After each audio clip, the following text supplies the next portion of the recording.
ẹ jẹ́ tún gbàdúrà lórí Aláàfin tuntun o. Bàbá ti sọ̀rọ̀ o. Bàbá tún ti sọ̀rọ̀ o. Ẹ jẹ́ wo fídíò yìí. Thank God I have my brother around there. That's Gbàdúrà Sabi. So we want to do something. He's a member. So I said, Gbàdúrà, do you see what happened? Oh, don't worry. Oh, Baba, don't mark in 4 hours' time. Wow. Then Aláàfin ló draw someone like deposit here. So Aláàfin want to deposit here. Then in 4 hours later, the Oba Ibadan died. Wow. Then Aláàfin attended the funeral. So they were using talking drum. They were drumming for him. He was dancing. And it equal lepa. So people now brought a Sabe video and put it by the two. That is this talkative prophet saying Aláàfin want to deposit here. Pé ikú ẹ̀ ti súnmọ́. Lẹ́yìn Ọba Ìbàdàn, òun ló máa tún kú. And later, Aláàfin died. Wow. So when Aláàfin died, they were shocked. So the video went viral. Why there's about the river? Okay. The line thing hello. Nígbà tó bá tún fẹ́ jẹ Aláàfin. Go thing on tó bad. Kan dodo ru àwa. Psalm 105 verse 12 and 13. Only due to the fact that the few in numbers. He warned the king strictly about the prophet. Then when you look at 1 Samuel 16, 1 to 10, he says, sir, is it the whole of the children you have? Ṣé gbogbo àwọn ọmọ ẹ rèé? Ó wá ní ó tì. Okay, wọ́n sì ò bá ti jẹ́ gbogbo àwọn ọmọ ẹ. Ọba ò sí láàrin àwọn tó jókòó yìí o. Ó wá lẹ́yìn ọ̀kan ló tún kù. Ó wà lóko. And the name is David. Oh, bó ṣe dárúkọ ẹ̀. Only we will not sit down. We will not rest until he joins us. He is the prophet. He is the king. Òun ló máa jẹ ọba yẹn. Then òun náà fi jọba. So automatically, àwọn Aláàfin, àwọn afọbajẹ, wọ́n ti try best.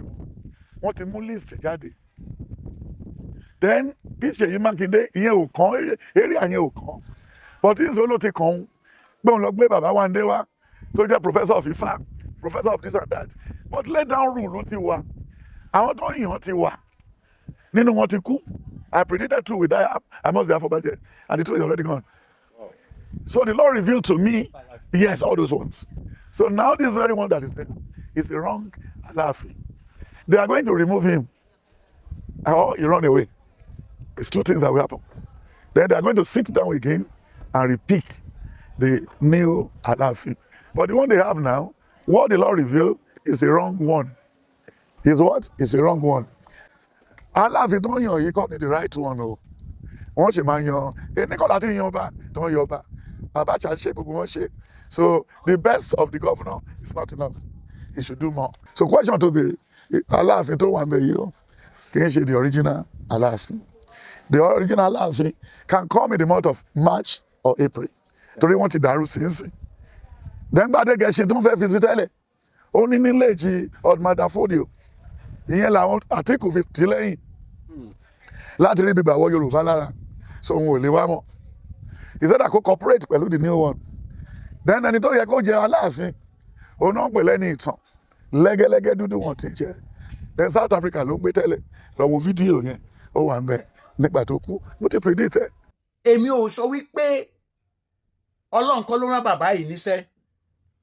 Mi ò dẹ̀ lè sọ wípé Ọlọ́run ló rán wọn. Ṣùgbọ́n ọ̀nà méjì màá sọ̀rọ̀ sí. Àkọ́kọ́ ni wípé dádì mi ẹ má máa sọ̀rọ̀ confidently bí eléyìí mọ́ ẹ jẹ́ ń lò bẹ́ẹ̀ yẹn. Ṣé rí Ọlọ́run ó ju ẹ̀dá lọ lórí ọ̀rọ̀ ìran rírí tàbí ohun gbígbọ́. Ọba Hesekiah nínú Bíbélì Ọlọ́run rán wòlíì sí pé ó máa kú.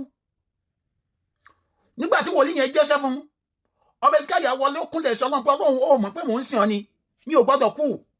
Ọlọ́run fi ọdún kún ọdún ẹ̀.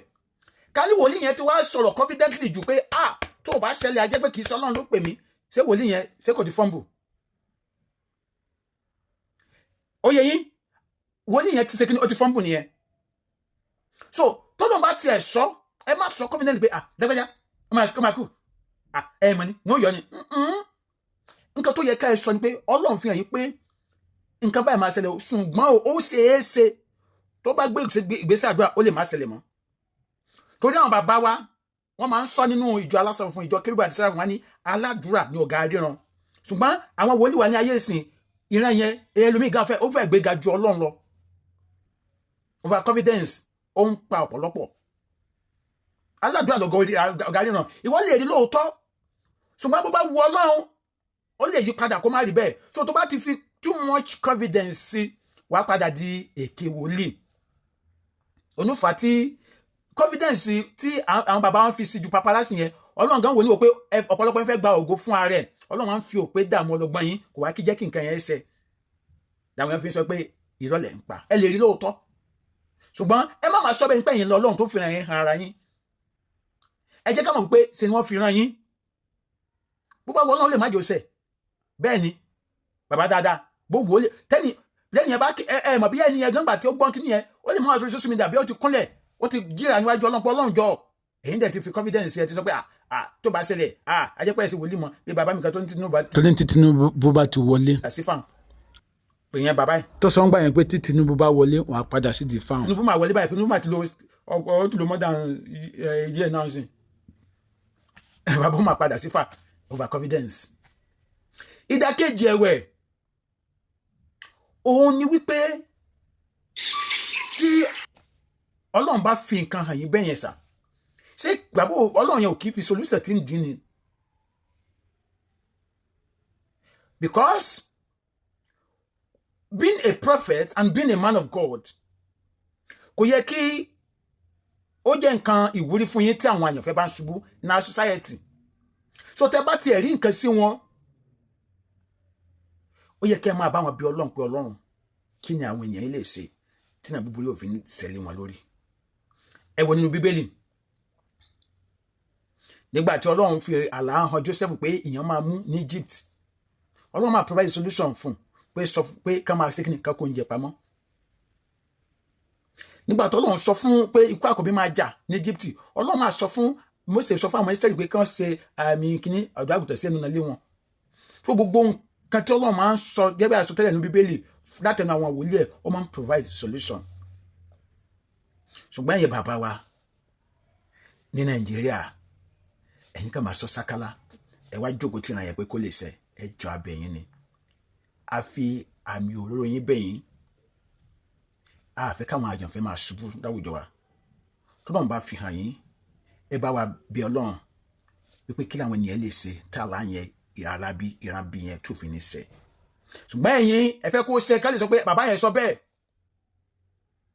ẹ̀yin fẹ́ kó ṣẹ ká lè sọ pé bàbá yẹn sọ bẹ́ẹ̀ ṣùgbọ́n kò dáa kò jẹ́ káwọn èèyàn fẹ́ máa ṣubú láwùjọ wa tó pé ìfẹ́ ra orúkọ fún ara yín kọ́ lè sọ pé ara yín rọrùn ní ẹ̀yin ránṣẹ́ Ọlọ́run wa ẹ má jẹ́ sí ara yín nìkan ẹ jẹ́ sí Ọlọ́run ọba tó rán yín mi ò yájú sí yín o ṣùgbọ́n Bíbélì sọ pé ẹ má sì bá àwọn alàgbà wí àmọ́ ẹ gbà wọ́n níyànjú Ajámadé lórúkọ mi ẹ bá mi share fídíò yìí ire ó dàbọ̀.